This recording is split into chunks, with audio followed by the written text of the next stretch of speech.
최근 2년 동안 삼성에게 벌어진 일들은 그야말로 한편의 드라마 같았습니다. 2019년 7월 일본의 수출 규제, 2020년 3월 코로나19 팬데믹, 2020년 10월 이건희 회장 별세, 그리고 2021년 반도체 공급 부족, LG 스마트폰 철수, 이재용 부회장 법정 구속 및 가석방이라는 극적인 상황이 펼쳐졌습니다.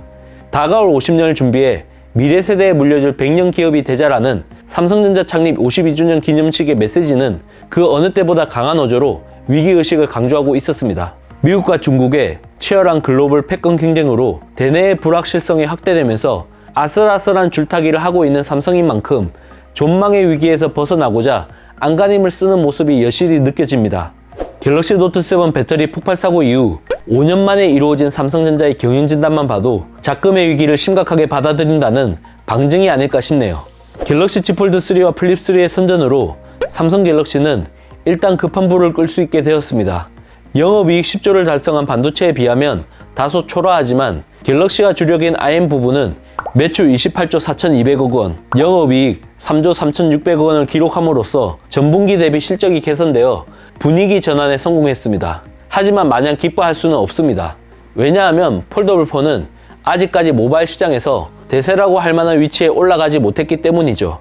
결국 삼성 스마트폰의 근본이라고 할 수 있는 갤럭시 S 시리즈가 제 역할을 해줘야 한다는 결론이 나옵니다. 갤럭시 S 시리즈는 S3가 7천만 대, S4가 8천만 대를 판매해 정점을 찍었습니다. 지금으로서는 믿기 힘든 얘기지만 당시 아이폰 4S는 약 6천만 대 수준으로 갤럭시 S3보다 1천만 대 정도 덜 팔렸으며 갤럭시 S4는 아이폰 5S보다 2배 가까이 더 많이 팔렸습니다. 하지만 이러한 결과가 나올 수 있었던 것은 바로 갤럭시 S2라는 희대의 명기가 있었기 때문입니다. 4.3인치 아몰레드 디스플레이를 필두로 후면 800만 화소 카메라, 그리고 착탈식 배터리 구조를 앞세운 강한 내구성으로 확실한 차별점을 갖고 있었습니다. 그해 하반기에 S펜을 내장한 갤럭시 노트 시리즈가 출시되면서 상당한 팬덤을 확보하는 성과를 거두었죠. 하지만 갤럭시와 아이폰이 점점 비슷해지면서 결국 기기간의 생태계가 잘 구축되어 있는 아이폰이 힘을 얻게 되는 형국이 되면서 상황은 역전되었습니다.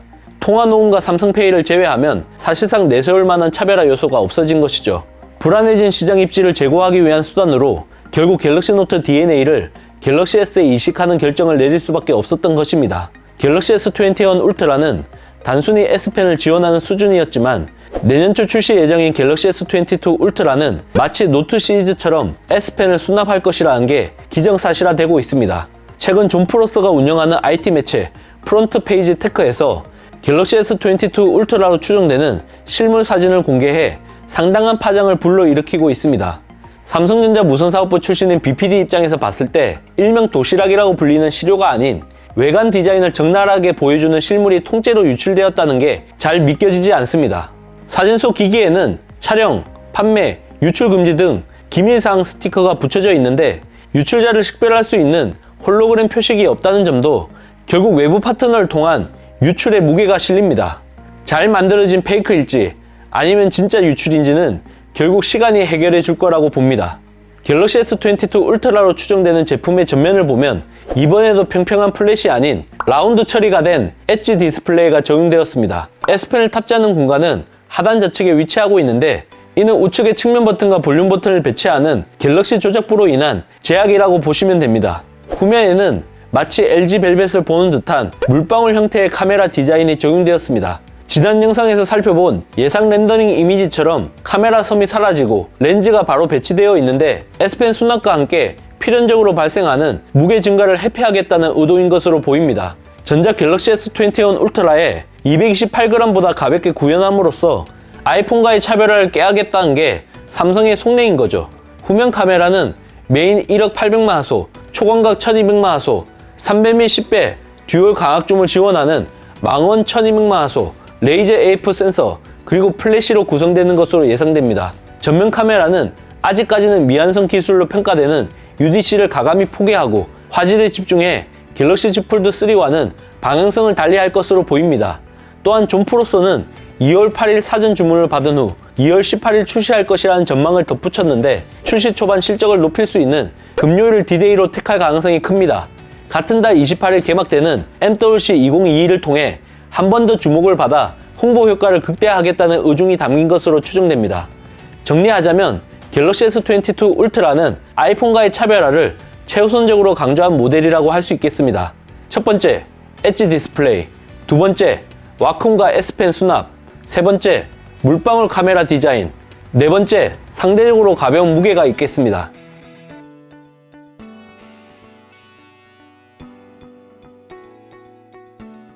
마이크로 SD 미제어는 아쉬운 부분이나 예전 모델에 비해서 확실히 변화의 폭이 한층 커졌고 실용적인 모습을 추구한 게 인상적입니다. 하지만 아직 해소되지 않은 불확실한 요소도 존재합니다. 먼저 S 시리즈와 노트 시리즈를 써온 갤럭시 유저들의 만족을 이끌어낼 수 있어야 합니다. S펜이라는 DNA가 존재한다고 해도 브랜드 측면에서는 노트 시리즈의 단종이기 때문에 이를 자연스럽게 받아들일 수 있게 대통합을 하는 게 중요합니다. 또한 갤럭시 S22 시리즈에 최초 탑재가 확실시되는 삼성 자체 모바일 AP 엑시노스 2200을 통해 대반전을 이끌어내야 합니다. 단순히 성능 향상에 그치지 않고 전성비, 스로틀링, 발열 등 매번 발목을 잡았던 기기 최적화 문제에 대한 불안 요소를 해소시켜야 하는 난제가 남아 있습니다. 마지막으로 노태문 시장에 대한 세간의 조리돌림이 더 이상 확산되지 않아야 합니다. LG 스마트폰이 역사의 뒤안길로 사라지면서 사실상 노태문 사장이 집중 타깃이 되어버린 모양새가 되었습니다. 이러한 리스크를 해소하지 못한다면 예전의 영광을 되찾는 건 쉽지 않아 보입니다. 이번 영상을 본 여러분들의 생각은 어떠신가요? 이번 영상 잘 보셨다면 좋아요, 구독, 알림 설정 해주시는 센스, 영상 제작에 큰 도움이 되니 잊지 말고 눌러주세요. 테크 요정 BT크 비하인드 씬, 다음 영상도 많은 기대 부탁드립니다. 고맙습니다.